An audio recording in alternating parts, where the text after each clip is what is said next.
Good morning, good afternoon, good evening. Welcome to the Animo podcast.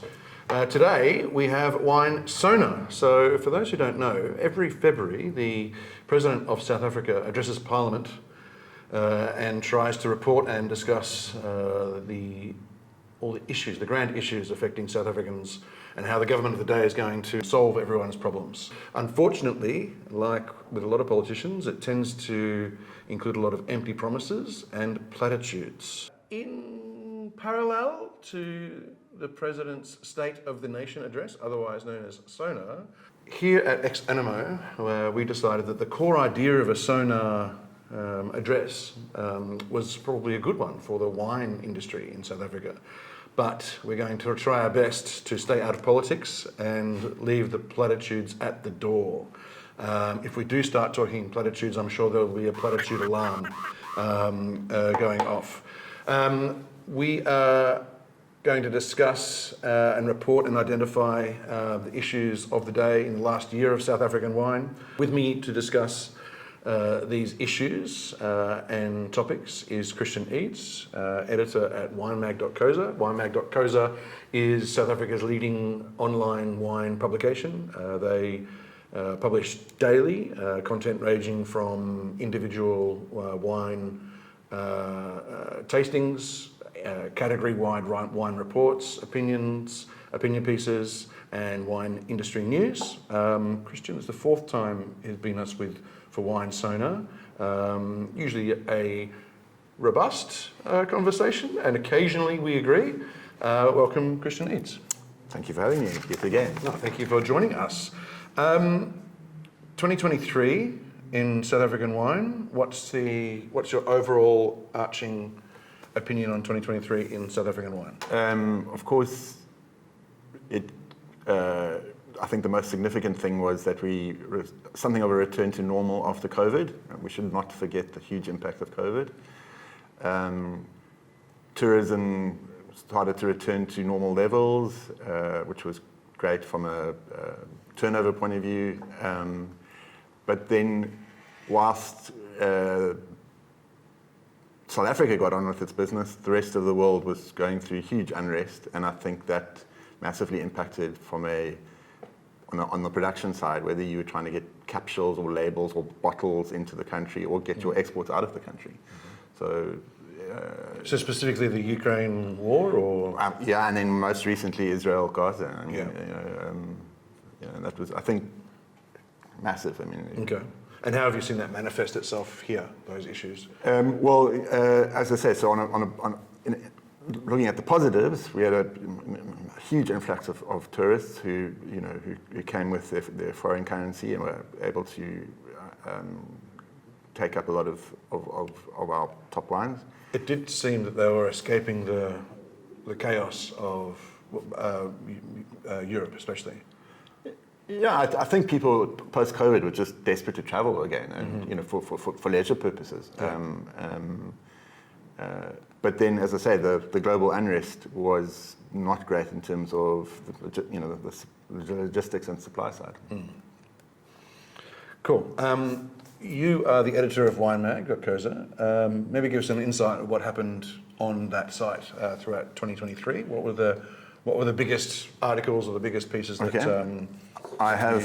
You've brought some. I've brought stats. Ooh, I've got stats, very numbers. Official. Very official. So this is. I think the first point I would make is being digital. The long tail applies. So sounds like a caveat to me. No, it isn't. So we have about 60,000 page impressions a month. 20,000 users, 60,000 page impressions. Of which a big story will constitute maybe 4,000 or 5,000 page impressions, and then as time moves by, that story sort of drops down the rankings, if you will. But this is quite telling in terms of what the general public finds interesting. We're very much a fine wine website, therefore a niche publication. But as soon as there's general interest content, those stories tend to get more traffic. And just by way of anecdotes, our all-time biggest posting is a Malva pudding recipe, which is, and I'm torn as to whether as to whether I should keep it up or not. That's so good. No, well, I'm crying. yeah, look, it doesn't necessarily encourage me, but there you have it. So you should be pudding.coza. Pudding. I reckon if we loaded more pudding recipes, we'd have a lot more traffic. But who doesn't like pudding? Outstanding. So is that just 2023 though? No, that's historic. Yeah, lifetime. Okay. No, yeah. I'm talking about 2023. Yes, but just as I said, that's why. So overall biggest posting. We did a poll where we interviewed 25 local and international wine personalities, both media and trade, and asked them to identify their top 20 South African wineries, and that was attracted by far the most coverage, and we can go into that in more detail. Yeah, okay, the top 20, okay, yeah. But then in descending order, the opinion pieces that attracted the most attention were The Importance of Wards by Tim James at number 6. At number 5, What to Make of the Spate of Foreign Investment by Meili Lambeth. At number 4, a real clickbait piece by me, The 10 Examples of Sauvignon You Have to Try. At number 3, Does Decanting Work or Not by Jamie Good. And I find that, I mean, that's a relatively serious piece, and the upshot of the piece was that decanting's far more complicated than any of us might think. At number 2, South Africa's black-owned wine labels on the rise, and again, that was by Meili, and she identified perhaps a dozen labels that are black-owned that we should all look out for. I think it's interesting that it attracted so much attention in that it goes towards the thorny issue of transformation, and again, that's a talking point in its own right. Mm-hmm. And then number 1, Melvin Minnar was inspired by the Real Housewives of the Winelands to identify an historical figure who could have counted as a real housewife back in the 18th century. And that just went ballistic. It was at the height of the Real Housewife phenomenon. You know, when the KWV CEO's wife was attracting particular attention for how colourful she was on screen. And, yes. So some rather antiquated opinions, perhaps. Yeah. So again, like very little to do with wine and lots to do with pop culture. So that's very interesting.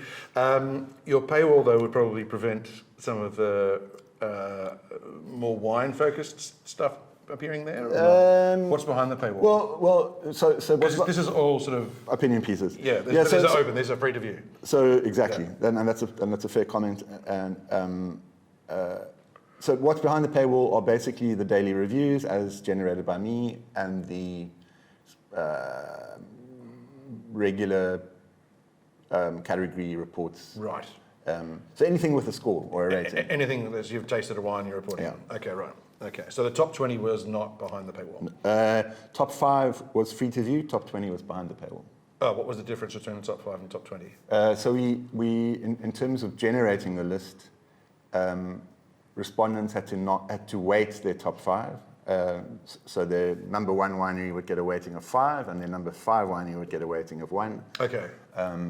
And so you generated a top 20 out of that scoring? Yeah, so the top 5 were weighted, and then the remaining 15 were just by vote. Oh, I see. Okay, they were mentioned. Oh, I see. Okay, right. Okay, well, maybe just run through the top 20. The top 20. And then see if we can analyse that. Sure. So top 5. So the last time this exercise was done was 2018, so that's a 5-year gap. The top 5... We can probably put this up on the screen or in the notes or something, perhaps, make it a bit easier for people. Cool. Number 1, Sadi Family Wines. Number 2, Alite. Number 3, Malinu. Number 4, Kanonkop. And number 5, Savage. It's the first time entry for Savage. And really? Yep. Okay. Mm-hmm. In the top 5. That's 7 then. Well, no, sorry, into the top, first time entry into the top 5. So Was in the top 20 previously. correct. Okay. It displaced Buchanan's Clarke, it dropped down to number 6, and Buchanan's tied with David and Nadia. And there was a 3-way tie for number 8 place, Crystallum, Newton Johnson and Raats. Number 11 was Raal. 2-way tie for number 12th place, Klein Constantia and Storm. 2-way tie for 14th place, Restless River and Thorn and Daughters. Number 16 was Damascene. 2-way tie for 17 was Porcelainberg and Van Lochenberg. Number 19 was Boschkloof, and then a 3-way tie for number 20, place 20, A.A. Badenhorst, Reinecker, and Richard Kershaw. Okay, very cool. And how many? There were 6 new entries from that top 20 that weren't in. What was the last time? 2019, you said. 2018. 2018. Yeah. Okay, so it's been a nice little. Yeah, five-year gap. years. Okay. And I don't think you want to do it too regularly because I don't think it changes that dramatically. Shouldn't change that dramatically I'm from. just stealing your notes here. Sure. So the new entries, so they weren't in the top 20, were Storm, Restless River, Damascene, Porcelainberg, and Van Lochenberg, and Boschkloof. Interesting. What was the most surprising? Look, I think there's lots to unpack here. It's interesting to see how much the Chardonnay Pinot producers feature. I mean, I think I'm on record as saying we make very good Chardonnay, but I'm a little bit Pinot Noir skeptic. I have some notes about that as well, so we can talk about that in a bit. But I think it goes to the massive following that Pinot has, and globally, wherever it's made, and there's a love affair with Pinot, and so that possibly. And the fact that Burgundy's getting fucking out of control price-wise. Yeah, totally inaccessible price-wise. Yeah. Cool. So Chardonnay and Pinot Noir are probably overrepresented, perhaps, in terms of production, or possibly not overrepresented, but something of a bias from the respondents towards those producers. Right. Okay. Yeah. The Swartland features very prominently, and that's probably not terribly surprising. Out of the top 5, only one Stellenbosch producer. As I say, there's plenty to unpack here. I think I sort of average age of the producers, I said sort of late 30s, early 40s. Who's younger than? I mean, I don't think there's many under 40 there, is there? I mean, how old's Lucas van Lochenberg? I would say just under 40. Yeah. How old is? But there's not many, so I would think that the average would be sort of over 40. Yeah. Okay. To my point, and then Eben's over 50. R.D. Badenhorst is over 50. Richard Kershaw must be over 50. So I think maybe this is obvious, but it takes some time to establish a reputation. It's gonna be a massive achievement to jump onto the top 20 list sort of under the age of 30. Yes and no. How many of those 20? Is there 20, or is there equal 20 being 21 or 22? More than 20, given the 3-way tie. Yeah, okay, so it's probably 22 there. Yeah. How many of those brands were making wine at the turn of the century? In 2000. Right. So Sardi's maiden vintage of Columella was 2000. Alite was not. Molyneux, not. Canoncorp, yes. Savage, not. Buchanan's, yes. David and Nadia, no. Crystallum, no. Newton Johnson, maybe no. Just snuck in, or I think was it 08 was their maiden vintage off their own property. Oh, okay, then no, okay. Raats, I think the Compostela maiden vintage was 04. Raal, not before 2000. Klein Constantia, yes. Storm, no. Restless River, no. Thorn and Daughters, no. Damascene, no. Porcelainberg, no. Van Lochenberg, no. Boschkloof, obviously there's been a change of generational change there. Yeah. But when did he? That was in late '96, was it? I think. Boschkloof's been around for a good while. Badenos? No. Reinecker, maybe. Not sure. Kershaw, not sure. So 5. Yeah. So when you say, it takes a while to establish a name, it seems like that change, it seems like it's a massive amount of change in the last 20 years. For sure. At the top end. For sure. But I mean, let's take Ibn Saudi. I mean, if he's 50, 51 now, he would have been 27 in 2000. Yes, but you're talking about people rather than producers, so there's not many intergenerational producers on this list either. No, and Cop, which is obviously and let's relying not on ever lose sight of the fact that '94 was momentous. The positive change that came about in the winelands as a result of political transformation was massive. And so, I mean, is 2000 a real watershed? Yes and no. Yes. But I certainly think you can make the argument that the modern era of South African wine starts in '94. I mean, whether it was Nelson Mandela being let out of jail a few years before, but I mean, for all intents and purposes, '94 is the real threshold. Okay. Also, it strikes me as these are one generation producers. Is there an issue in South Africa handing over to the next generation, or haven't we seen that yet? Seeing that you're talking about the '94 threshold is still too recent for that to occur. Because I mean, what's happened to the top 20 as of 2000? No, look, there definitely a whole set of properties that need to look to their laurels, and I think would be somewhat hurt maybe that they aren't be under consideration for top 20. But I think they need to go and have a good look at their portfolios and also their marketing. And if you're not... What would you recommend for both of those? What are the biggest sins out there for portfolio management, as you see it? Just too many wines, or? Well, yeah. No, are your wines good enough? Are your vineyards clean enough?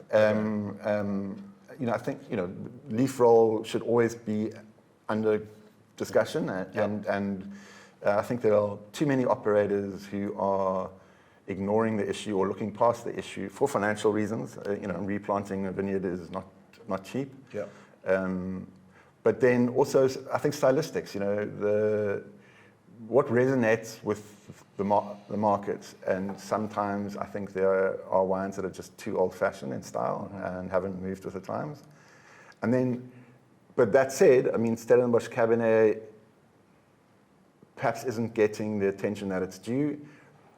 To which I would say, I don't think Stellenbosch Cabernet is being sold as hard as it could. There is the Cabernet Collective that assures me they're on it, but... So you think that that's more of a marketing issue rather than very a much production? so. Okay, so talk to me about that. What are these guys doing who are maybe off the list, who maybe were on it, 15 years ago? Just too quiet. Okay. Just not on...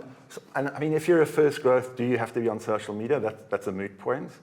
Is it unbecoming to be on social media? But I think having radio silence is not a strategy. I mean, Canon Cop is not a social media focused brand, but they still do events and they still push their... And they have an annual new release. Saudi family is not exactly massive on social media either. Well, nor is Allight. But I think Saudi and Allight are good examples in the sense that they make damn sure that the opinion makers get to see their new releases. Right. Every year, without fail. The Malini is also very rigorous about making sure that the right people taste their wines. We've just discussed Canon Corp. Likewise, Duncan. There's an annual... Why aren't I invited?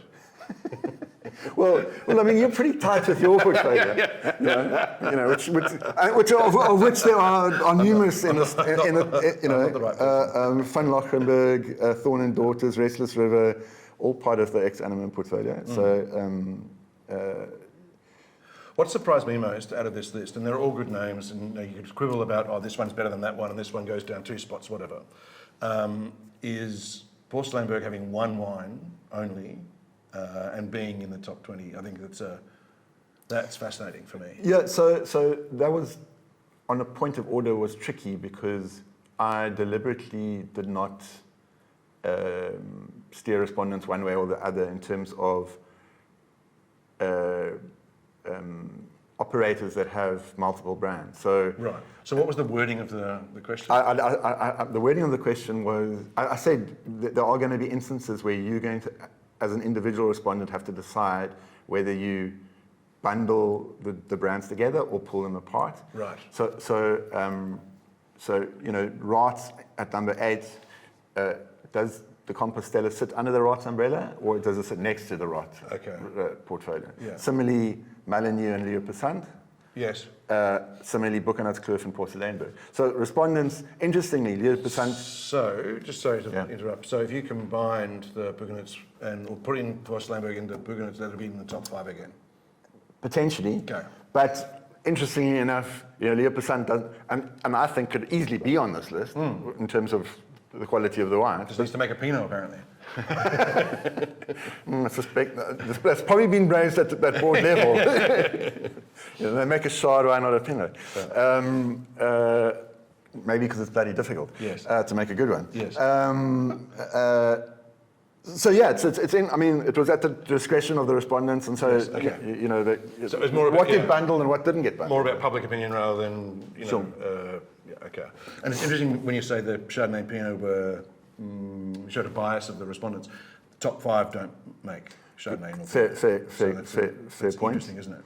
Fair point. But I mean, Cristallum certainly do. Newton Johnson certainly does. Storm certainly does. And what was the reaction like? As you said, it was one of the biggest pieces, if not the biggest. What were the comments? Instead of was it kind of this trying to unpick how it was put together, or No. 5 years ago, I recall that it was very controversial in the sense that the public felt it was a spurious exercise, and to your point, how can you match Porcellainberg with one wine next to Buchanan's Kloof with multiple wines? But this time around, it seemed to land with a lot less pushback or controversy. I think people found it I mean, it's certainly not definitive. Yes. That said, it's a snapshot. Yeah. it's a snapshot. That said, if I was a producer gunning to be at the very top of the industry, I'd rather be on the list than not on the list. Yeah. And so for those, I mean, when you say marketing and you're just saying more volume and more insight? Look, I mean, there's so many routes to market. There's so many ways of getting your brand out there. And I'm certainly not saying Twitter or X, Facebook and Insta are the be all and end all. But you can't. I mean, it's quite interesting to see Richard Kershaw drop so significantly. Was he down 12 places. Was he the biggest drop in that top 20? Yes. Yeah. Okay. Down 12 places, and if I reflect on the last 12 months in terms of my interaction with the Kershaw wines, it's very little. And not to say Wine Mag shapes the market entirely. Yes. But I wonder how much interaction our top retailers have had with Richard Kershaw. I wonder. And to the people you chose to report on this, how did you choose them? We tried to get a mix of both media and trade, both on-con and off-con, and we both South African and international, and we got very good response from England, Holland, and Germany, which are SA's major 3 export markets. Yeah. Most respondents were very gracious and generous with their time. So it was, what I mean to say is the majority of people that we wanted to participate did participate. So the international respondents, were they sort of South African focused Yeah, look, industry people or trade people, or was it just sort of top-end wine people and that you wanted to get an insight into what they think of South Africa? no, there was and this was done on gut feel and instinct, Yes. but a modicum or a minimum level of South African knowledge was required. Prioritised. Yeah, Okay. yeah. All right. Cool. All right. We asked our audience for a few questions throughout, so I'm going to throw in a few of those as we go through. So thank you for putting your questions through. Before we get to those, and they're quite a lot of them are quite specific. I think we should stick with broad stuff at the moment. Who had a good year in 2023? Or what had a good year? Any particular sort of style or variety or region or producers or group of producers had stand out for you in 2023, having a good year? And careful, the next question is who had a bad year? No, so I think what was extremely pleasing is that quality at the top end remains exceptionally high, and I think I make this point every year. Pretty universally, or? Okay, so the one caveat or proviso is that we saw a lot of the 22 vintage coming to market, which I would just, in a word, describe as average. It wasn't particularly weak, but it wasn't particularly strong. I'm going to ask you about that in more depth as well. And it came after the exceptional 21, and the more I see 21 and interact with 21, the more I think it is a really, really outstanding vintage. And we now do seem to have fallen into this pattern as an industry, for whatever reason, of the odd vintages being exceeding the quality of the even vintages, going back to 2015. So 15, 17, 19 to some extent, 21 are all very, very good and highly investable. 19 was a challenging vintage, and some, famously, the Compostela and Rubicon were not released. But equally, I think some producers, Canoncorp, have made some of their very best wines from 19 in recent times. And the issue was rain and negotiating the rain during the growing season. As an accomplished producer, as Raats, felt that the Compostela wasn't up to it. So I repeat the question: who had a good year in 2023? You could say the usual suspects. Okay. And that's not dodging the question. Status quo remains. The status quo remains. They weren't. Latitude alert. No, look, I mean, the guys are just so good at their game. I'm going to use a rugby analogy. It's a bit like the Springboks. You expect they know how to win. And it's a little bit of a concern for me that the top 20 is so entrenched. I mean, as you pointed out, if you go back 25 years, then there's been a lot of flux. But if you go back 5 years, it is the usual suspect. I mean, I don't want to stick on this forever, but it's an interesting point. So if we go back 25 years, that changes almost completely. Not quite. Canoncorp's probably still there. Clarke and Stanch's probably still there. Maybe a couple of others, perhaps. If you go 25 years back again, is it the from? So we talking mid-80s? Mid-80s to sort of late 90s. So mid-80s was bleak. But was there as much change between the mid-80s and the late 90s as there has been between the late 90s and now? So I'd make 2 points. One is mid-80s. At the top, in the top 20. No, sure. So as much as it's a thing. So the mid-80s, we are the world's pariah. Sanctions are in place. We're not traveling. As an industry, yes, we're behind the curve in terms of trends. Yeah, but this is a. I'm not sure the 80s tell us anything. No, but this is an inward-looking measurement. So you're comparing South African with South Africa. You're not comparing it with. Do you know what I mean? There's a top 20. So the top 20 in South Africa is still relevant in 1995. Sure, but what I'm trying to say is the 80s were very stultifying. Yes. And it wasn't. the wines across the board weren't great. Nobody. I'm not saying the wines haven't improved. Well, I'm just saying the top 20 had in 1985, 86.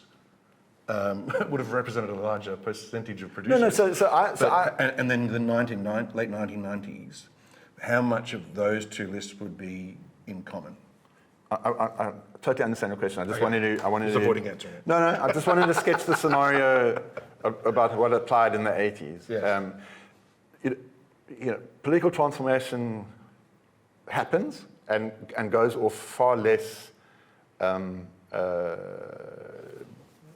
It's far less fraught than anybody feared, and then all of a sudden, as a result, the industry is much more fluid, much more exciting for everybody. All players, whether they be big or small. I think if there's a significant bunch of properties or producers right now that have been around for some time, that have got pedigree, that have got track record, that for whatever reason aren't getting the attention that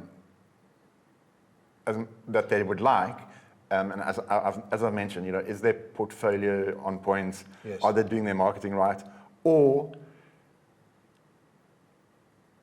I'm not sure, but those wineries, as I say, would be Baton van Wachting in Constantia, Delham and Simonsich and Waterford in Stellenbosch. The grand names that have got cachet and are probably in many people's cellars, are probably still regarded as collectible, but aren't setting the world alight, aren't driving the conversation. And if I was... Is that only about quality though, or is it sort of about an obsession with new, an obsession with different, rather than consistent quality? So there's definitely, I think media and trade is guilty of being obsessed with the new. It's human nature to some extent, but yeah, it's. I think it's successful brand management is really complicated, and some producers are getting it right and others aren't. Yes. Okay. All right. Should we move on? Sure. Okay. Styles, varieties. What had a good year in 2023? What was the most surprising? What was the MCC, Sauvignon Blanc, Chenin, I'm Syrah? going to sound like a stuck record, but Chenin is just such a national treasure. It's really good. Apparently, still having a Chenin tastes good. Yeah. No. Who knew?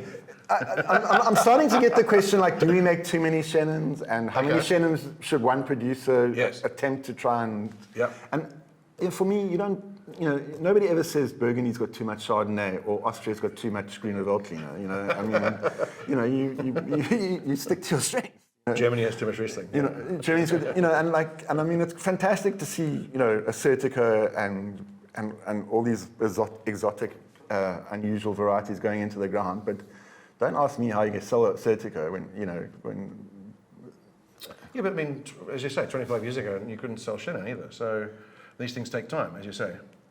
With the Chenin, is the style of Chenin at the top end narrowing or broadening? It seems to me that there is a certain hands-off winemaking.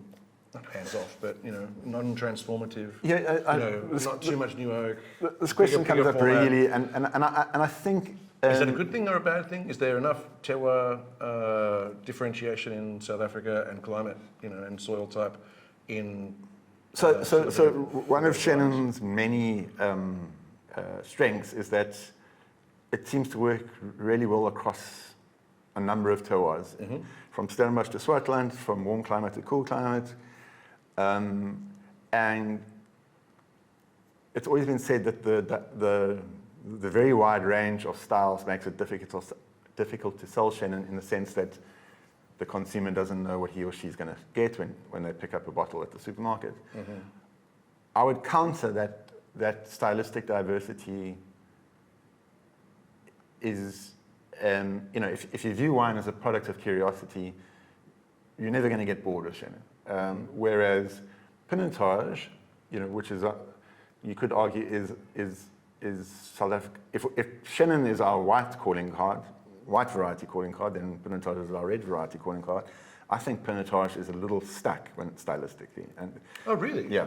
I think over the last 3 or 4 years, maybe not just in the last 12 months, that the stylistic opportunities for Pinotage has opened rather than narrowed. Or stayed the same. I think it's tracking up in terms of stylistic options. Well, and valid ones, not sort of overly manipulated and too cynical. So right from the big, heavy hitting, rich monsters to the really fragrant, perfumed, lighter styles. And I think that's a shifting environment, a shifting landscape. I'm not sure. So it's about 20 years behind Chenin, it seems, in that sense. Yeah. So I think there are encouraging developments when it comes to Pinotage, but in terms of broadening the stylistic spectrum. But I think you mentioned the lighter, more fragrant style. I think that is those wines are really lovely, and I'm personally very excited to see them emerging. But I think they're pretty fringe. I think you and I might be fringe. Okay. You and I might be excited about. So a bit too esoteric. No. There aren't enough of them out there, and they're not being. They're not getting endorsement by the establishment. That's what we do. Give the kids some industry insight about what's coming. Yeah, so I mean, hopefully it'll find traction, and Wine Mag's doing its very best to allow for as many iterations of Pinotage as possible. Because I'm certainly not Kanonkop Pinotage Black Label is not an insubstantial wine, but it's excellent. There's no doubt about it. Yeah. But I just don't think that stylistic take on Pinotage is the only take on Pinotage. Yes. And as I say, I think you're making my point for me. Yeah. I just wonder if the Pinotage establishment, and I think there is such a thing, whether we like it or not. Well, there's the Pinotage Association, essentially. And their very influential annual competition sponsored by APSA, which I think is too narrow in the style that it rolled. Right. Okay. And that doesn't help encourage the lighter style, which I think would be really good for the category in that, so that big extractor style is quite old-fashioned. It's legitimate, no question, but Pinotage is controversial, it always will be controversial, and that lighter style might just win over a few more fans, which I think Pinotage needs. Yes. Okay. Is it the style or the variety in South Africa that has the most Iterations. Thank you. Pinotage. Yeah. No. Chenin far more. Oh, really? Yeah. You think? Yeah. Okay. I mean, and look, again, you've got at the top end. I'm talking. Not necessarily. Yeah. No, I mean, you've got everything from I would say, the very lean, linear, low alcohol, almost ethereal, through to big, rich, maybe a little bit of botrytis, later pick, and they're all pretty delicious. And I think what's also useful is work at different points in, wine is meant to be paired with food and good company, and the different iterations work well across the meal. And lend themselves to multiple food pairings. So it's got to be a good thing. Yep. Okay. Other varieties or styles that sort of feature? Sauvignon. The fact that it's now the second most planted variety, having overtaken Colombard, is remarkable. We all know about Sauvignon's success as a commodity grape, and I'm not particularly keen on entry-level Sauvignon. I think it deserves its bad rap. It's grape-based alcoholic beverage rather than wine. But top-end Sauvignon is looking really, really good. And interestingly... What separates it from its alcoholic grape-based beverage? A thoughtful viticulture, and thoughtful winemaking. And so typically at the top end, we're seeing wild ferments, we're seeing different fermentation vessels, as opposed to stainless steel tank. Okay. It's a bit more texture, perhaps. More texture, more complexity. Okay. Cynical Sauvignon, supermarket Sauvignon is aromatically driven, very fruity with some arresting acidity, and it's not a particularly interesting drink. I think it works because you can put soda in it, you can put ice in it, and it'll still taste of something. Good luck to the producers of making it. I just don't want to drink too much of it. So you're saying it's wet and alcoholic, and that's where it sort of ends. Yeah. Okay, lovely. And on the red side? Syrah is looking fantastic. Platitude alert. No, look, I mean, let's just, if you look at our top producers, Madeleine's making great Syrah, Savage is making great Syrah, Porcelainberg, Boschkloof, really world-class stuff, compelling, and I mean, the one warning note I would sound is that I do wonder about the age-worthiness of these earlier picked, lightly extracted wines. Okay. I've had a few... In general? In general. Not particularly for Syrah, or... No, for Syrah. Okay. So we there's general excitement from local and international commentators about the state of Syrah, and for good reason. But, if we're going to go up against the best of the Rhone and Oz and New Zealand around the world, then age-worthiness, and I'm not talking about 20 years of age, I'm talking about 5 years. It shouldn't be ready to drink and know where to go within 5 years. And I've had a few 18s recently, and not 18 wasn't necessarily the greatest vintage, but you could argue that's when. I mean, the new wave Syrah phenomenon doesn't go back that far. So, the 18s are looking very, very drinkable. I wouldn't necessarily hang on to them for much longer. But what about the 17s? I mean, maybe it's an 18 wasn't the greatest vintage of all time. That's a moot point. But I think it's a combination of, as we've discussed here, that so many of the top end producers are still establishing themselves in a more global sense. Most of them haven't probably made their best wines yet, you would think. So it's not like they've got generations of of information and experience at their back. I mean, some of them hadn't seen the vineyards they're working with. 15 years ago, I think Rhiannon was probably still at school. They were probably still in nappies. And in fairness to Stellenbosch Cabernet, which I was going to ask you about Cabernet. Yeah, so I would be much more confident about opening a great 20-year-old Cabernet than a. I mean, not that the new wave Syrah movement existed 20 years ago, but but this is kind of my point. That style of wine has been around for a lot longer. Yeah, and there's been more sort of agreed. Group experience about making that wine and working with those vineyards, and those vineyards have more or less, a lot of them have remained in the same hands, I suppose, over time. Whereas where they haven't, Syrah seems to be still a very, shall I say, dynamic situation. Yeah, I totally agree. Yeah. So Cabernet, why are you not super excited about Cabernet? Is it a bit sort of boring? It's not new enough? No, I mean, let the record show that when I mean, you drink a lot of Cabernet. Yeah, I do, yeah. And I mean, there's nothing better than a sirloin steak and a glass of cab, or a cab-based blend. I mean, I really, that's a another grape-based beverage, alcoholic beverage.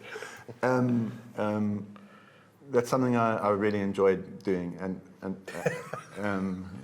How long is this interview going on? Smashing a steak. Smashing a Getting steak hungry, and a mate. Stellenbosch cab. And so the cab and cab blends will always be with us, and I think we do them very well. I think. Do you see them as a cohesive group, at Cabernets and Cabernet-based blends, or do you think they're two separate groups? Or I mean, separate but related. I mean, yeah, of course.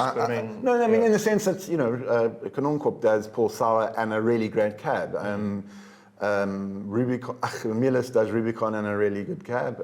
Yes. Often not entirely, but very often, our best cab producers also do a blend, and so in that.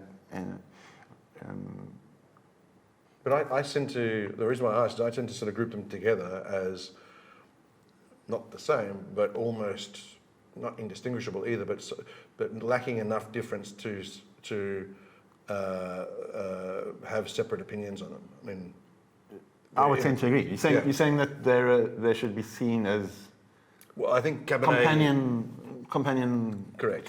For sure, no question. Yeah. And I think Stellenbosch pretty much owns it. I'm sure. Yeah.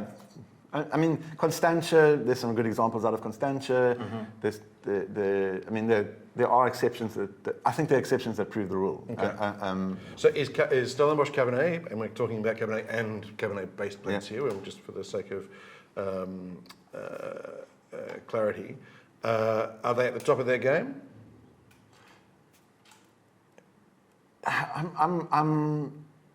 So as I say, in terms of an offering to the world, Cabernet is always going to be with us. We're not about to lose Cabernet. But is it ideally suited as global warming takes more and more effect, given that Cabernet is late ripening, given that is it ideally suited to the fact that you need really clean vineyards? There's no getting around. I'm not talking about the wine in the glass that you've had over the last year. No, I think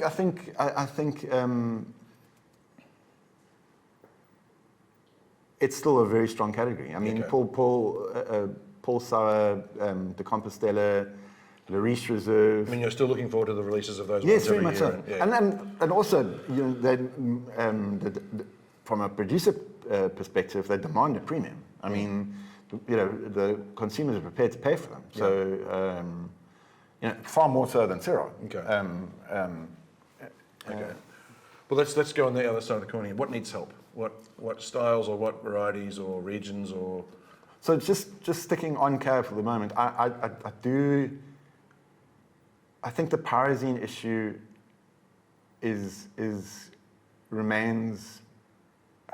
Is it definitive of place? I.e., a little bit of greenness is always going to be part of what South Africa takes to the world, and do we have to embrace that, or is it something we need to work around in terms of our growing conditions, in terms of our health of our vineyards, because it's not universally liked, and it is also a matter of degree. I think a little bit of herbaceousness, leafiness adds refreshment value. Yeah, rhetoric here is important, isn't it? Like whether it's greenness or herbaceousness, like they sort of say you can see your perspective. Yeah, quickly. no, well, and I mean, interestingly enough, the Lima have brought the mint back, and Yes. that was never been my favorite wine. I mean, if it's named the mint, the clues on the label, but punters love it, because it's minty, and yeah, but just because it's not universally liked, does that mean it should be avoided? No, are we going the middle of the road? No, well, again, I mean, whenever you do a benchmarking exercise against the best of Bordeaux or the best of Napa or the best of Coonawarra, you don't want. You want to be a contender. You don't want to be like, well, the South African wines all have this. They stand out as being too South African rather than high quality. I mean, we all talk about terroir and the importance of terroir, but there's also basic quality. And so you ask me, what's the issue with cab? And I'm saying I think we always need to be aware of too much overt greenness. Yeah. Okay. Yeah, and I mean, by way of anecdote, it is an issue. I don't necessarily have all the answers. Is it getting worse or getting better? Well, I think you can farm for it, and from the latest, an anecdote from the latest Restless River release, Craig Vessel said to me, I said to him, Craig, this is so, what vintage would we be talking about? 2020. 2020. I said, this is so properly ripe as to be a bit monolithic. And he said, I've just spent the last, my whole career farming to make sure it is like that. And so, you can go too far the other way. Yeah. Yeah, as I said, I don't necessarily have all the answers, but I do. But what I'm asking is, getting worse. Are you finding it more often in wines? Yes. Okay. Yes. Right. Yeah. So it's becoming more common, more prevalent. Yeah. Okay. Yeah. And my theory is. And you think? Sorry, go ahead. Well, I think leaf roll virus is hugely implicated, and then I also do worry about, are we getting with the very strange weather that we're having, and unpredictable weather, and inconsistent. One vintage has extreme rain, and the next vintage has extreme wind, and are we getting optimal ripeness in a late ripening variety? So you think it's not a stylistic choice being made; it's being forced upon by the fact that things are changing. Okay, let's delve into. Anyone who had a bad year or who should be doing better, or obviously there's always exceptions, but overall. Fortified wines seem to be less. Yeah, poor old fortified wine. I love fortified wine. Me too, and we do them actually really well. Yeah. Again, how long are the Carlottsdorp guys going to be able to farm in the Glenkaroo, given climate change? But if they don't have a market, then they're not going to. No, move. sure. There's no other sort of hotbeds coming up because there's no market. Look,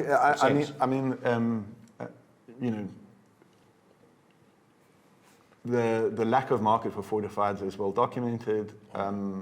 It's really sad. Is there anything we can do about it? I'm not sure there is. But there's a few guys out in the Glenkaroos experimenting with different varieties, more sort of climate appropriate varieties. Is there some light at the end of the tunnel for that, or is it too early to say? I think it's too early to say, but I think everybody's experimenting with climate appropriate variety. Yeah, but then I think it's slightly different then because their market for their product is also disappearing, not just their, the climate specifics for what they produce. Sure, and they're also making more table wine from the traditional port varieties, so state of flux, which are really interesting. And promising. Cool. MCC, Cap Classique. Sorry, I get confused about which one I'm supposed to use. Okay. Bubbles, traditional method bubbles.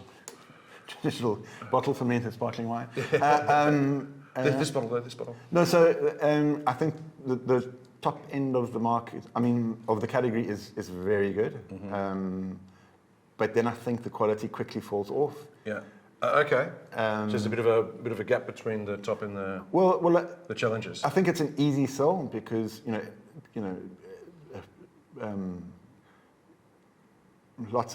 many wineries have function facilities, and so whether it's a 21st birthday or a wedding, offloading your bubbly. Yeah, visiting a winery is an event, and at an event you drink bubbles. Correct, Okay. and then you whack it out, and it's an easy sell, and there's or if you're part of the Clarke household, Saturday is an event, and you drink bubbles on Saturday. Yes, but don't you have Peter Ferreira in your portfolio? Yes. Yeah. Well, I'm very happy to drink Peter Ferreira quality bubbles, and maybe Colmont, and they're maybe a dozen really. I was going to ask you about a dozen. Yeah, I would say. Okay. If it's a very technical process. So is it a? Yeah, exactly. You have to have a lot of cash. You have to have a lot of capital to. And you really need to know what you do. Yeah. On the one hand, getting bubbles into a bottle of wine is not that difficult, but making a very fine product is extremely difficult. Yeah. Is climate change a problem there? Seeing that bubbles usually comes from cooler places in the world. I wouldn't have thought so in the sense that it's an early pick. Okay. Doesn't need the grapes don't need to be right. Yeah. Okay. All right. How much 23 vintage wine have you had so far? I mean, obviously some younger whites and things coming out. Very little, to be fair. Okay, so it's too early for you to... Yeah. What's the initial thoughts about 23 Well, from what you have? it was, it'll be known. I think it started raining on the 1st of March and didn't stop raining until the 30th of March. Okay. So again, the late ripening varieties were very, very compromised. Yeah. Okay. And so it's not the heat, the rain will get you. Exactly. And Fucking nightmare, no, essentially.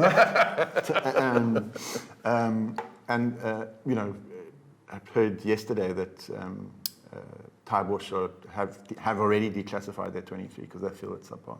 Yeah, I wonder why they told you so early.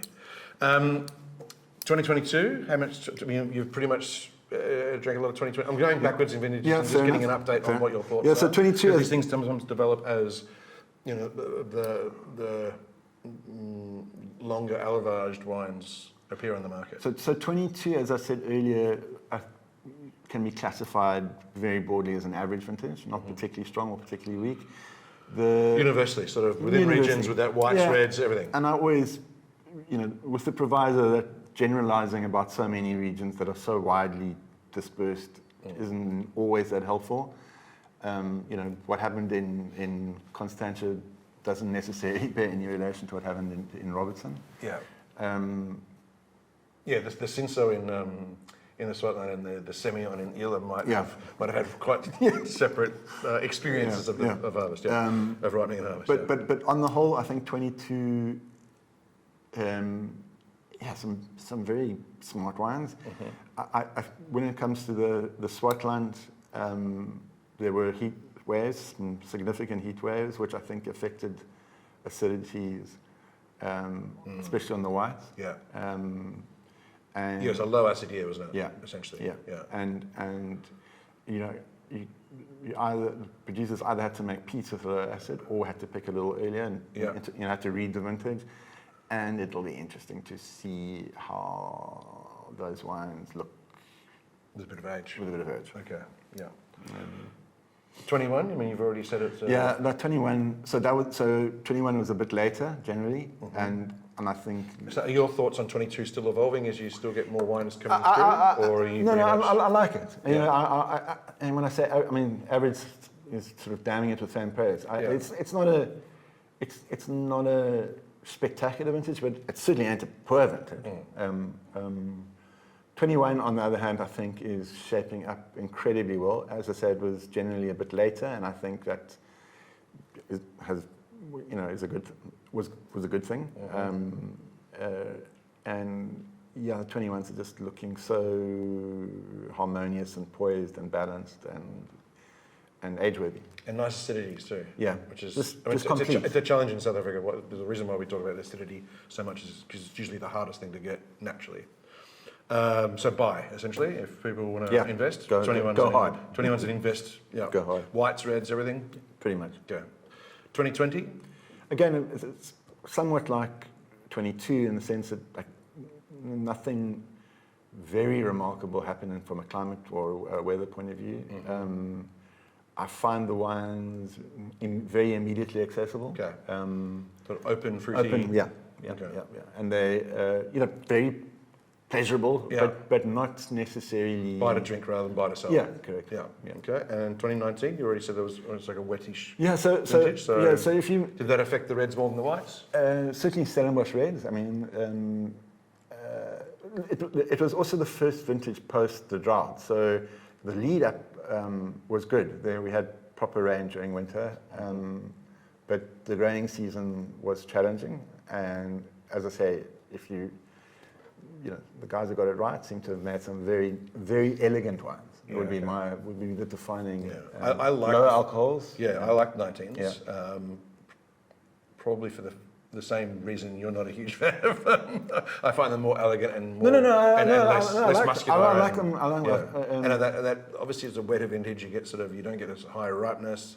There's a bit more acid in the wines. I find them a little bit more visceral and exciting. Yeah, no, for sure. No, I think I agree with you on the 20s. They're charming, lovely wines, but I'm going to probably drink mine pretty quick-ish over the next couple of years. 21s will live forever. Yeah, 20s look ready now. Yeah. Yeah. We've spoken about top-end producers, and most of those are, not solely, but most of those are quite small, mum and pop or... Boutique. Husband and wife operations. What about at the bigger end of town? What's happening at that end? At the higher end and the guys who move serious volume? Yeah, so the South African industry's ability or lack thereof to scale has long been a talking point. Okay. Interestingly, why do you think that is? I'm sorry to curious. It's a bit baffling. I mean, we make like 4% of the world's wine, which is not insignificant. It sounds tiny, but it's it's in the top 10 producers. Exactly. Yeah. We're sort of typically sort of 6th, 7th, 8th biggest producer in the world. Where are our big brands? But why is that? Does anyone really? I mean, someone must have done some analysis. There must be someone out there. I think there are various ways of explaining it. Our corporates have never really stepped up. Of course, KWV... Corporate wine producers? Yeah. Okay. KWV ruled with an iron fist in terms of minimum pricing and quotas, and hence why we've got such a great distilling tradition in this country. Right. So the breakup of that sort of fractured the industry and has never recovered in terms of. Okay. All right. Well, that gives a nice sort of plausible. If anyone's got a better explanation, put it in the notes. But I mean, do we have the raw materials to do it? I would have thought we do. So it's a structural thing, infrastructure thing, rather than a natural. That said, we in recent times you've got the likes of Rupert and Rothschild, Chocolate Block from Kloof. What are you reading there? This is a slide that was presented at the Vinpro Information Day at the beginning of 23. Put that up on the... Cool. Featuring the top 10 supermarket brands in terms of sales value. So your... Not volume, value. Value. Okay. And we're talking about Reuben and Rothschild, Chocolate Block, Pierre Jourdan from Haute Cabrières, Tassenberg, Autumn Harvest, the mind boggles. If you don't know what Autumn Harvest is, just Google it. Google it rather than buy it. Grasser, the Saints from DGB. I don't know the Saints at all. That's a new one for me. Canon Corp, which the departing Aubrey Beerslot says now makes 3 million bottles across all. He went from 300,000 to 3 million. He 10x'd it in 20 years. KWV Classic and BC Wines, which is a Breede Kloof co-op, if I'm not mistaken, or former co-op. Okay. There are success stories. I'd like to see more of them. I'd like to see more of them in terms of the overall health of the industry, but I do urge the kind of people who are watching this podcast not to be so branded. And there's plenty of, treat wine as a product of curiosity. I really love that thought. Fine wine defies consolidation. Your toothpaste options are pretty limited. There's Aquafresh and Colgate. You shouldn't need to take that approach to wine. And that quickly brings me to our mutual pet topic of restaurant listing fees. Support restaurants that have decent wine lists. It's not that difficult. Just to stick on the big brand situation. So are you saying, what's your overall picture on those brands? Are they doing a good job? Could they do better? Yeah, are they not big enough? I think they're not big enough. Is this the I think that's everybody's challenge. Okay. You speak to somebody like Mike Ratcliffe in terms of what he's trying to do with Seriously Old Dirt. Yeah. Is to take it as big as possible. I mean, he wants to replace and go past Rupert Rothschild there, essentially. Yeah. Where was Tassenberg on that list? Fourth, yeah. again, makes essentially one wine, and is the fourth. Which sells for like 35 rand Yeah, per 750ml bottle, and tastes delicious. I have an annual ritual of buying a bottle of Chateau Libertas and a bottle of Tassenberg in between the Christmas and New Year break, and just to, I don't often drink them, and have a glass. That Tassenberg has smashed Kicks ass. Chateau Libertas every year. It's so delicious. That's really, proof that it can be done. $35. It's outrageous. Outrageous. I keep getting asked, do I ever deign to go into a supermarket?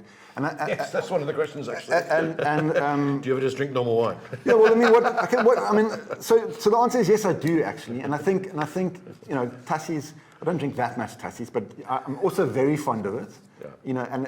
And so there are bargains to be had. And I always, Cool package as well. It's a cool label and everything. but I always mention Kleine Zalzer Vineyard selection Chenin Blanc, which must be 120, 140 rand a bottle, old vine Chenin, made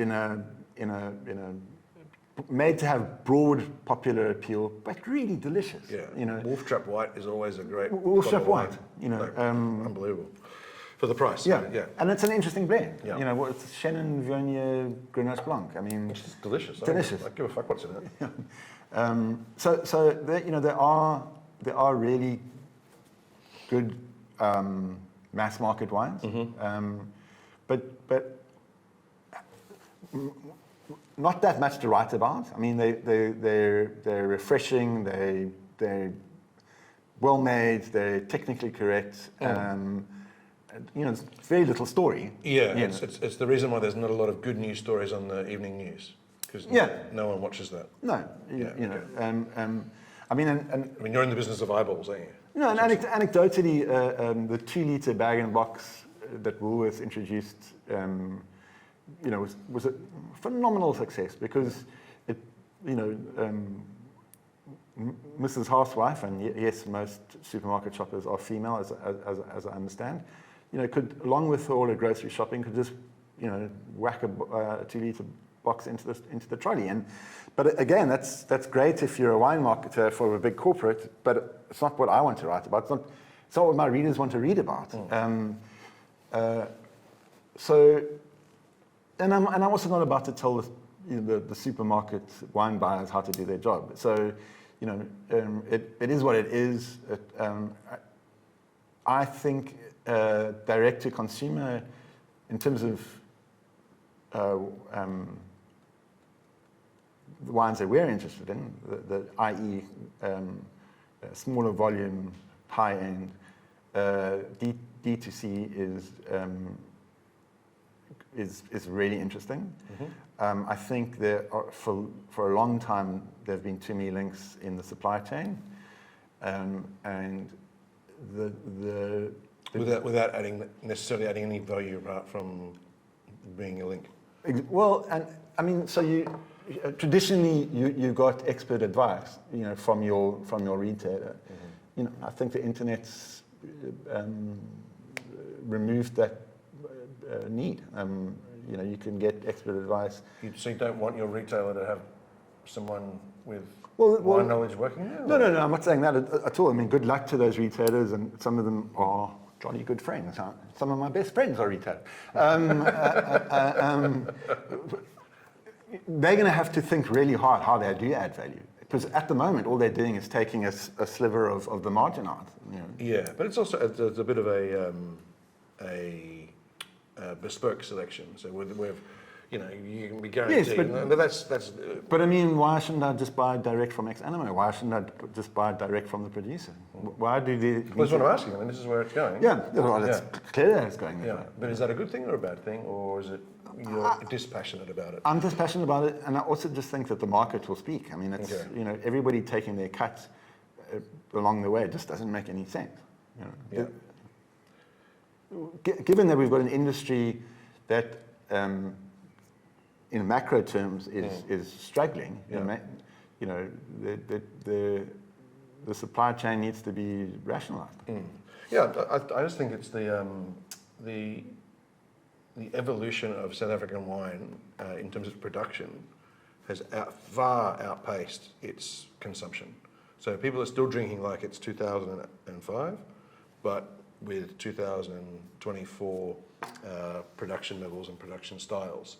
So trying to break this down, we don't really understand as a drinking public what's out there at the moment. So there's still that need for Wine Mag or a good retailer or a good marketer to break that down and tell you what's going on and what's worth drinking and what's not worth drinking. You may be right, but my sense is... Because there's never been more complexity or diversity in terms of styles and price points in South African wine, as far as I can understand. So and to navigate that, you either have to be super, as you say, super interested and dedicate hours of your life every week to reading, or you can just trust somebody to either put a numerical value onto it, or make a smaller selection from the grander world of wine for you to select from, knowing that it's gone through someone's hands, that they actually know what they're talking about, and they've got your best interests at heart. Yeah. Which I think all your points are valid. I think it's probably also the fact that we don't have a great food and wine culture in this country. I mean, your average restaurant, neighborhood restaurant, serves burgers, pizza, sushi, and Mexican, and then tacos. and then the wine list is brought to you by a big corporate, which is bleak, So where do you buy most of your wine from then? And where would you recommend people buy their wine from? Direct from the producer. Oh really? Okay. But then you have to decide which producer. So these are people who don't necessarily have hours of their day. I mean, they don't spend like we do 50, 60 hours of our week in the world. Direct from the producer or specialist providers. Yeah. I think it's beholden on the retailer, whether they're traditional bricks and mortar or online, to have a compelling offering. Yes. Add something to the value chain rather than just more of the same. Right. Wine pricing. What are you seeing in terms of wine pricing in South African wine? Any changes? I can't give you... Just anecdotal was fine. So my sense is that post-COVID, hard costs are definitely being passed on to the consumer. I think, and I haven't done the maths, so to speak, but my sense is that at the top end, wine prices have jumped maybe 20%, well over inflation. Okay. Over what, 2, 3, or since COVID sort of thing? Since COVID. Okay. So we're looking at from the 2020 harvest would have been released 21, 22. Yeah. My sense is since 2020, we've gone up 20%. Okay. I stand to be corrected. And at the sort of the mid-range, is that... Is there too much competition there? Yeah, no, I think mid-range is still very competitive, but I fear that mid-range, I mean, I'm talking 200 Rand and above as is getting super expensive now. Wines that were at 200 are now at 240, 250. Wines that were 300 are now 360. Wines between 100 and 200, I think it's very competitive. I fear that the wine quality is not as exciting as it was even 5 years ago. And then, It's a bit of a plateau, perhaps. Yeah, and maybe it's a bit like chocolate bar manufacturers where you charge the same but slightly less. Oh right, shrinkage. Yeah. Okay. And then for people watching this podcast, I'm afraid there's not a lot to be had under 100 Rand a bottle. Apart from Tussies. Apart from Tussies. Go Tussies. Brought to you by... No. Okay, do you think that these prices are...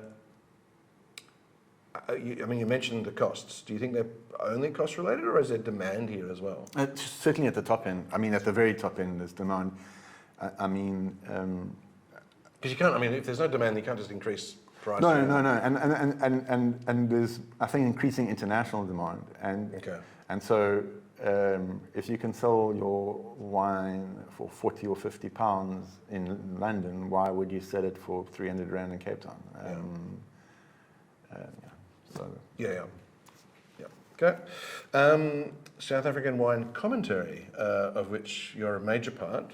There's been some newish faces. I'm not sure we've ever had this conversation either. When I first got here 10 years ago, Platters was being an end-all. Wine Mag was in a sort of a state of flux. It was turning in from a magazine into what it is now. And Tim Atkin now has an annual report. Neil Martin from Venice comes out, I think every year, I believe. And there's some other, JamesSuckling.com, all those sort of guys. What's the state of the nation with the wine commentary? I think wine media is a highly relevant topic, but I'm always cautious to address it in the sense that writers talking about writers seems very self-involved and uptight. But who better to talk about it? That's just part of the course of being a writer, isn't it? So obviously, I think informed commentary about the industry can only be a good thing in the sense that it's an exchange of ideas. Yes. So it would be very. That said, wine media the world over is under pressure. How to monetize, and I'm still trying to work that out. And so that's the first point. Wine media is making a living in wine media is difficult. Is fragile. Platitude alert. Okay, And then the second thing to say is that every time there's a survey, a consumer survey, where do you get your wine information? They say from friends and family. Like that comes out way ahead of any bloody rating. And where do they get it from? Is it a circular? Well, I mean there are again. There has to be some origin, surely. Sure, but it might well be Uncle Jim who's got a 100-bottle wine collection rather than yes, Tim Atkin or Neil Martin. Yes. As I say, I think a vibrant media it has to be a good thing. Does it exist? I'm not sure. I mean, the internationals fly in and out. It's more. There's more voices now, for sure. For when I was first here, I mean, Platters was pretty much it that I could tell when I first arrived. That was the sort of the Bible and the reference. Platters has over time become less relevant from my point of view. And I think it's deeply compromised by being ink on paper, old media. Yeah, I think the way they've set it up doesn't really match up with how the industry has moved. Or how the world has moved. Well, yeah, obviously. But I mean, the industry is part of the world. Platitude. We're only on about 12 or something. You should do a little counter maybe. After I said we're going to keep them to a minimum. We're in the double figures. I think the rise of Wine Mag's been very, very good for South African wine. I think the Tim Atkin focus has been very, very good for South African wine. Neil Martin, these other guys adding their voices as well, adding depth to the opinions. And I think that's maybe part of the reason why these top 20 have changed over those times, because it coincides with more voices coming in, not just one voice. Well, not that Platters was one singular voice. Obviously, it's still a collective of a lot of local people. And again, some of my best friends work for Platters. But it seems like it has, certainly it's lost traction in the market in terms of, from a marketing point of view, from a strictly sales point of view. If something gets 5 stars in Platters or Wine of the Year in Platters, it means less now than it did 5-10 years ago. Whereas Tim Atkin or a Wine Mag 97, 98, 99. Have you given a 99 yet or not? I have not. Powder dry forever. Yeah. Perhaps, on your deathbed, this is a 99. Perfect, isn't it? No. Do they exist? No, I think... Does a 100-point wine exist? Philosophically, 99 and 100 points, I'm not sure they do exist. But I would say that I think the improvement curve that South African wine remains on. Yes. I'm not sure. We've made some very good wine, but I think the best is yet to come. Okay, so I'm quite convinced of that. no, this is a slightly interesting, very geeky. So we'll leave it for an hour in or whatever it is. A 96 now versus a 96 10 years ago. Are they worth the same points? If the quality is going up but the points aren't going up. Does that make sense? Yes, it does make sense. Okay. So good. first of all, more luck than design. First of all, wine scoring is not linear. It's kind of, to the extent that I understand fractal. It's easier to get from 89 to 90 than it is from 92 to 93. Yeah. As a producer, Yeah. Is a 96 today a better wine than a 96 was 10 years ago? Frankly, my approach just, let me say categorically that wine scoring is ridiculous. I mean, even though it's my stock in trade. But that said, it's typically, I mean, it's not mathematical. You're trying to solve a problem of aesthetics with maths. I mean, yes. You know, it's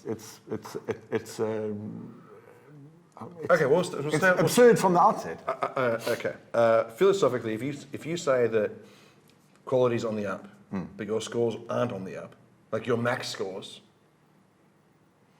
there seems to be sort of what is the best one currently is 98, and then for everything else is graduated against that. It's like a ranking system rather than a score.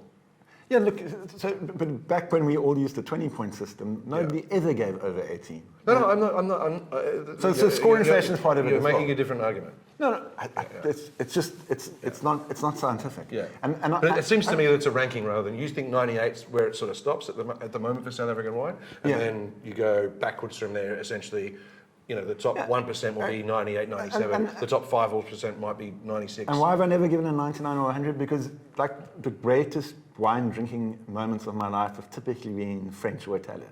So I have, frankly, not had that experience yet from the South African wine. Great Barolo, great Burgundy, even great Bordeaux. You go like, well, that's just about perfect. Yep. We've spoken about publications, some of them which have eponymous names to them. What about individuals coming up in the world of wine commentary, wine judging in South Africa? Okay, so I mean, you spoke about Melu Lambert, who writes for Wine Mag, Tim James, Nova Mina. Yeah, so unfortunately, the South Africa domestically, our commentators are all pale males over the age of 50, which should sound bar Melu. It should sound some alarm bells to my mind. Michael Fridgen, the esteemed Michael Fridgen, says, succession is not something to worry about. It takes care of itself. Nature abhors a vacuum. Bar Melu, I don't see where the next generation is going to come from at this stage. And I think the point I want to make about commentary, whether it be local or international, is that it's all a bit of a circle jerk. I mean, nobody's identifying. So scores are bullshit and commentary is a circle jerk. This is good. If you look at the top 20 list, there are no surprises there. For those of us who follow the industry closely, I think there were some surprises there that Kershaw was down 12, Porcelenberg's in there with one wine. But what I'm trying to say is that I often get asked, what's the next big thing? Who's the next Ibn Sadi? But that's the obsession with the new, rather. Yes, but it isn't codified. It isn't set in. The next Ibn Sadi is Ibn Sadi because he's got 1 year better than he last year. But that's not exciting enough. They need a new name because they don't want to pay, Columella prices. They want to get it on and up. Like it's like this. It's like trading stocks. You don't want to buy it at its top. You want to buy it on the way up. But isn't that fair enough? Yeah, but I mean, it doesn't really answer the question about where the best wine is. It's like what the best value, and depending on why you're drinking and your budget, I guess. But you didn't mention any of that in your stipulation. No. Yeah. Back to new faces or possible new faces in commentary. Yeah. In commentary. We sort of drifted off a little bit there. No, Are you on the lookout? Is there very much so. Is there a no, and to give. is there any sort of breeding ground? I mean, where did Malu come from? Where did you come from? Do you know what I mean? What is there a? So the National Wine Show, which runs Veritas and the Young Wine Show, has for the last few years had a young wine writer competition. Okay. Yes. And I'm sure. I'm sure some of those winners are very capable. I mean, Malu herself was one, if I'm not mistaken. But it's getting a gig, and then people will say, "Well, Christian, that's that's your remit," and I would say, "Well, I'm trying to pay myself a salary." Yeah. There's enough money in it. There's not enough money. Okay. There's not enough money. That makes sense. I mean, and you've got to do it. You've got to do it. If you're a 30-something aspiring wine writer, you're going to have to put in the hours out of commitment to the cause so that you can make a name for yourself with potentially being able to get some money for it. Yeah. They're just, and that presumes some privilege. You've got to have, other sources of income. Yes. And it doesn't lend itself to. And you have to travel to wineries and Travel to wineries, It's just not only, you can't just sit at home, on a laptop punching it out. You have to taste, somehow get the samples, which And if they aren't going to be sent to you, you have to buy them. Yes. Yeah. Okay, some viewer questions, audience questions. So Tim said, and this is not the only person who asked this, but said, should government get more involved, the South African government, I'm assuming he means, not the Western Cape government, but maybe he means Western Cape, government get more involved in wine in terms of helping, what could government do to help you? As I've said, I think the industry and government ideally should get a lot closer together. To operate in silos at the moment, it seems. Well, not even silos. I mean, they're not talking to each other, and they're worlds apart. Yeah. Pretty much that's what silos mean. Yes. Okay.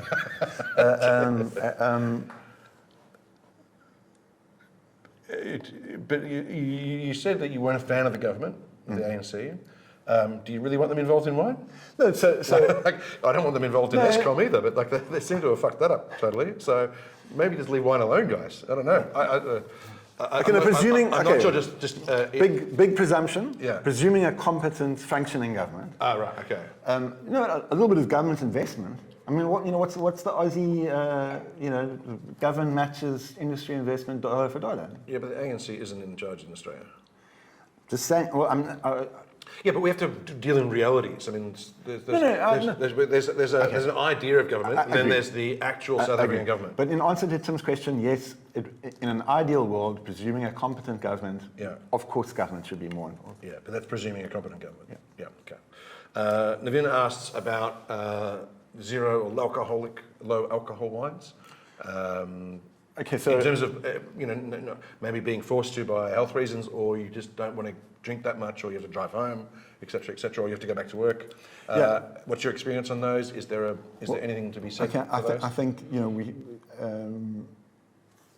the sobriety movement is massive. I mean, it's well documented the world round. We're in dry July right now. Dry July. Yeah. I thought it was dry January. Dry January. I mean, there's dry July as well. Exactly. Yeah. Sober October, dear God. I mean, I'm Gen X. I don't know what any of this shit means. So yes, low alcohol is a phenomenon. Should the wine industry take heed of this? Of course they should. The problem is technically making a decent low or no alcohol wine is much more difficult than the case with wine with beer or spirits, and most of them taste crap. Okay, so you haven't had any good ones. Okay, so if you want a non-alcoholic beverage, Water works perfectly well. yeah, and Rock Shandy. Rock Shandy, yeah. Or you can cut. The Devil's Peak zero alcohol beer is pretty good. Exactly. Yeah, You know. but wine, it's still in development. Mark asks, what are the best cellarable wines with a C to buy in 2024? What are you strong on in terms of putting things in the cellar? You've already mentioned ageability issues with some stuff. So if I've been asked this question once, I've been asked it 1,000 times. It's typically... Maybe put it on the website then, mate. I have. Maybe knock the mobile No, off the top spot. It's quite a sweet and touching question. It's normally worded with, my wife and I have just given birth to our first child. What can I serve on their 21st? Okay. And to which the answer is picking any South African wine that's going to go 20 years is a bit of a fool's errand. That said, I typically recommend big name, old school Stellenbosch Reds. Like bulletproof. Yeah. They've got a chance. They've got a fighting chance of going 20 years. And then of course, and having sort of written off the fortifieds from the Karoo, those ports are built to last. In fact, probably shouldn't be broached. They're bulletproof. They're bulletproof. So if you're talking about cellarable wines, old school, sort of more traditional styles of wine. Because I've had enough of them over the years. I mean, Paul Sar 95 is outstanding, and I've been lucky to drink it over many years. And seen its develop, and it just keeps getting better and better. Yeah, it's interesting for me. Again, that top 20s sort of dominated the conversation, but the majority of them haven't made 20 vintages of their wines. Well, exactly, and as we said, that is something of a point of concern in that will Sons of Sugarland 2017 still be looking at the business in 2037? Or will it all been drunk? There's only one way to find out, is to keep one in ideal storage. The other part about being cellarable, you need to store your wine correctly. So I'm sure there's enough information out there on how to do that, but there's not a lot of... most of South Africa isn't naturally suited to storing wine, ideally for long-term storage. So you need to create it for yourself or pay someone to do it for you. Matthew asked a few little quick questions here. SA Pinot, it's been a thorny topic, like a controversial topic, I think. People are pumped about it, obviously, given the votes for Pinot producers. Christian Eedes, not so much. So that's the... Yeah, and look, I think we've got a consistency issue. I mean,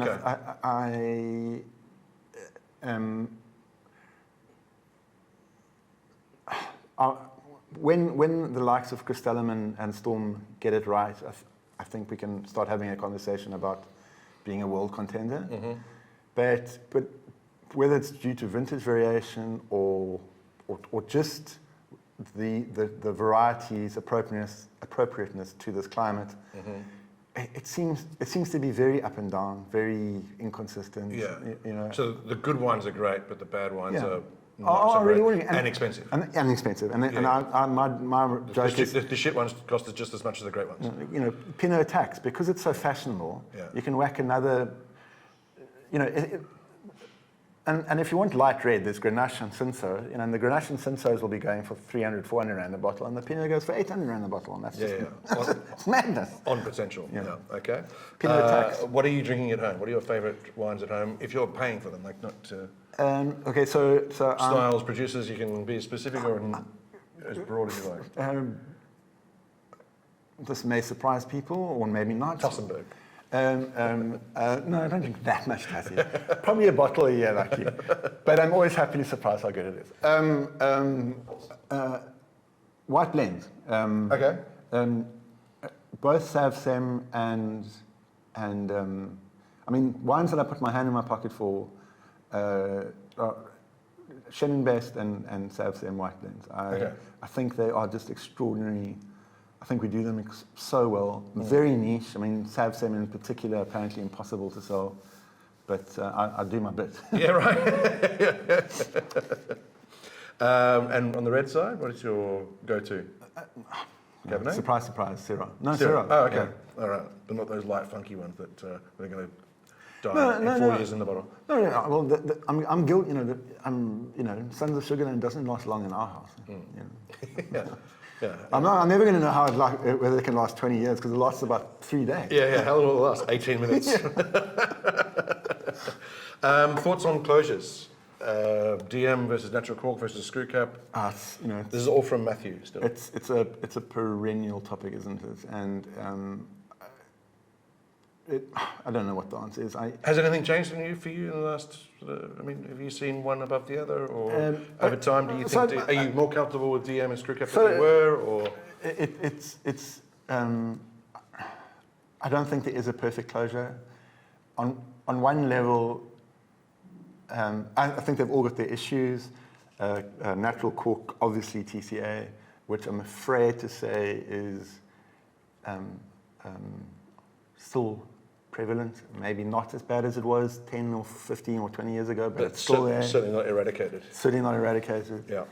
And DM sounds like a good compromise there? I think DM's a composite equivalent? I think DM's a really good compromise, technically speaking, but there are marketing issues. Oh, really? Yes, I think they are. I think if you've got a top end Bordeaux blend and I think the punter probably expects a natural cork. Oh, really? Okay.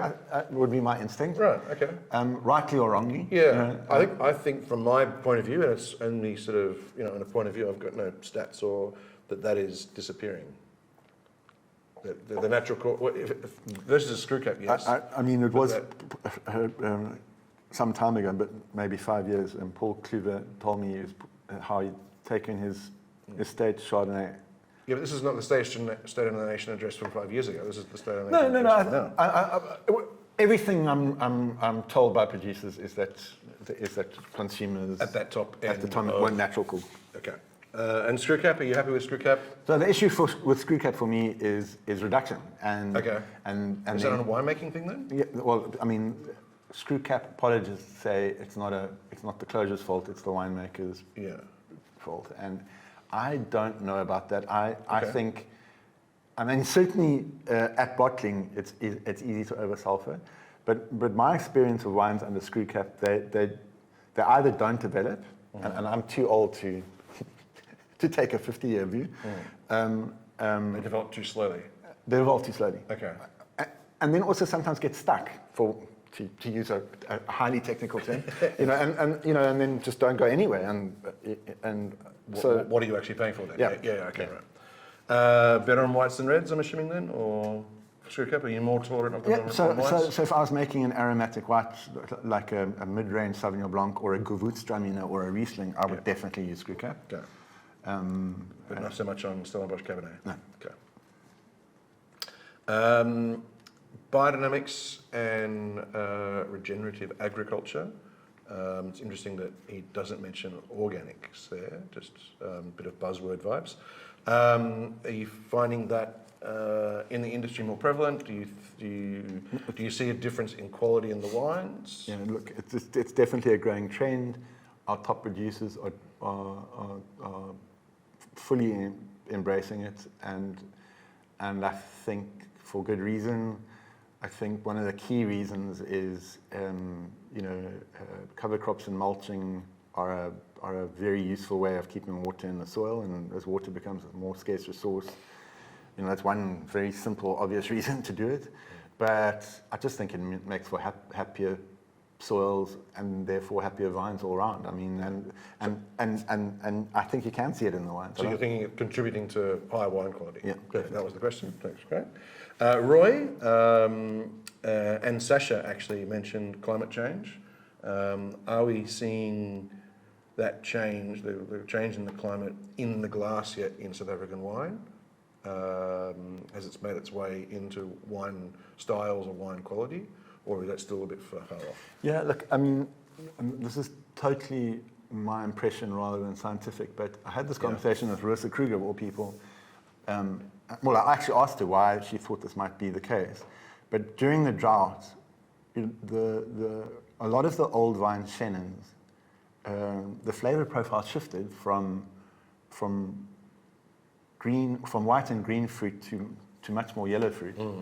And it's like intuitively, if the plant's battling heat and dryness, you're not going to get necessarily those fresher, lighter aromas and flavors. Yes. You're going to get richer, fuller aromas and flavors. So, I don't know. As I said, I don't know how scientific that is, but is that vintage variation or climate change, or where are those things separate and where are those things the same?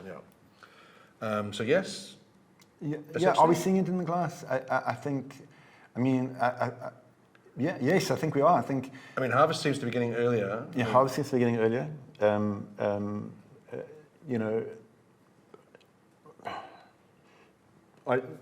It's really a difficult question to answer because it's so technical, and you really need a top viticulturist on. No, but you see more wines, South African No, wines sure, in but glass than anyone else per year. So that's why they're asking. Are alcohols on cab, for instance, going up as phenolic ripeness becomes more difficult to achieve? I suspect they probably are. Sasha also asked in the same sort of question, cool climate varieties other than Pinot Noir, red varieties. What are you excited by? I think what we're seeing is as climate change and as temperatures go up, producers are looking for cooler and cooler sites in general for everything. It makes obvious sense why, and I think I'm intrigued by how Syrah could do in Elgin relative to Stellenbosch or Swartland. As we know, Anna makes it lovely Syrah. That Solace. It's I find it a fascinating wine because it is so different to either Polka Dry or Swartland. And I think Kershaw as well, isn't he? Yeah. So that as is well documented, there are lots of new, unusual varieties going in all over the show, with a view to being more appropriate to climate change or more suited to warmer growing conditions. Yes. I think the big issue there is how you sell them once you've made them.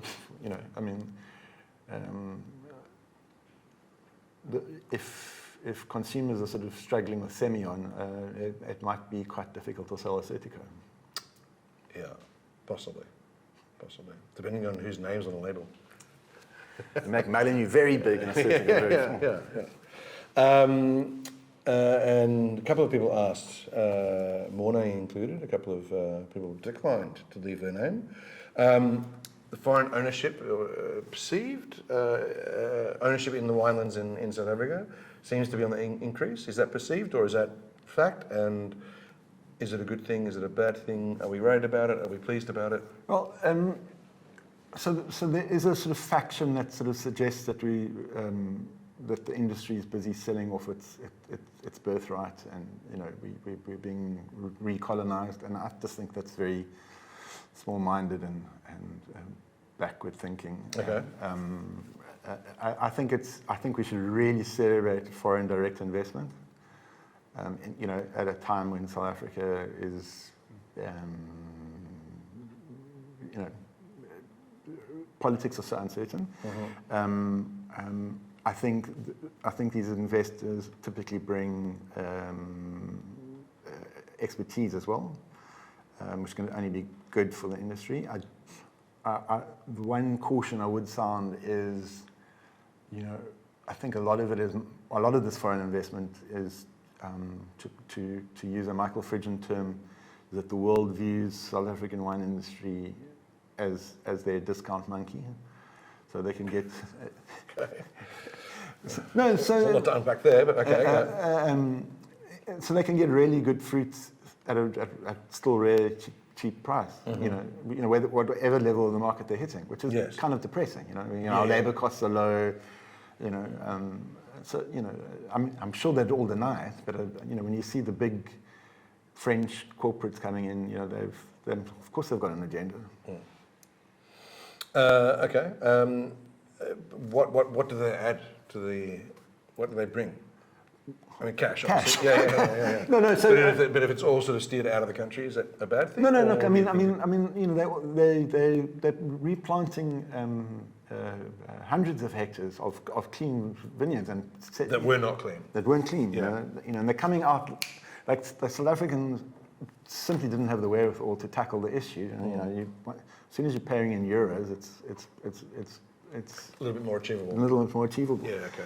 And I think they typically set very high standards in terms of the end wine. You know, they know how competitive it is out there, and so they're uncompromising. You know, which means that the bar keeps getting pushed higher.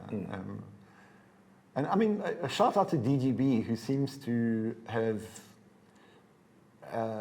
you know, it's a local company that seems to have also decided to get stuck in. And you know, it's going to be fascinating to see what Heineken does with their remaining wine properties, having acquired those from Distil. I mean, I used to always be very frustrated with Distil's lack of vision for the industry. Yeah, well, they were one of the companies that were ideally placed to Correct. perhaps, Yeah. you know, take that, you know, international brand. Yeah. I mean, what happens to Nederburg? You know, I mean, Yeah. there must be so much brand equity still locked up there. You know, are we going to see it finally reach its true potential? I hope so. Cool. Before we leave, what are you most looking forward to in South African wine in 2024, apart from just the next glass? Making a buck? Yeah. No. Almost got jokes as well.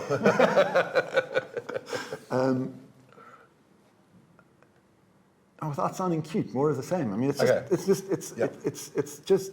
I mean, it will be. It's 24 years that I've been doing this, and it's just so much fun, and it's so exciting, and and constantly surprised. I mean, the never-ending quality improvement is just amazing. I can't imagine any other industry. I mean, maybe, you know, it's and you get to eat and drink well. So. Yeah.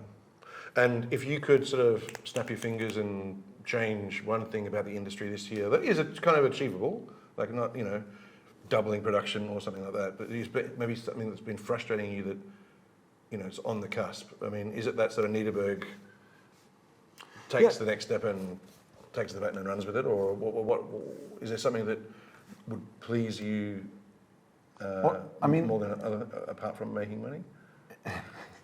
And I think nothing obvious. I mean, I think what's so pleasing is that the industry doesn't seem to ever get staid or predictable. You know, I mean, in the first few weeks of this year alone, I mean, Sangeeta's without its wine general manager and Kanolkorp's without its head winemaker, just like that. You know. So you never know what's on the next corner. It's not boring. Yeah, no, it's absolutely. It's a dynamic place to be. Thank you, Christian. Thank you for joining us. Always fun to catch up with you and really get our teeth into the issues and the topics of the day. Yeah, thanks very much. Much appreciated. And thank you very much to you guys for watching. If you watched all of this, thank you very much. You're while we do it. Thanks very much. Cheers. Bye.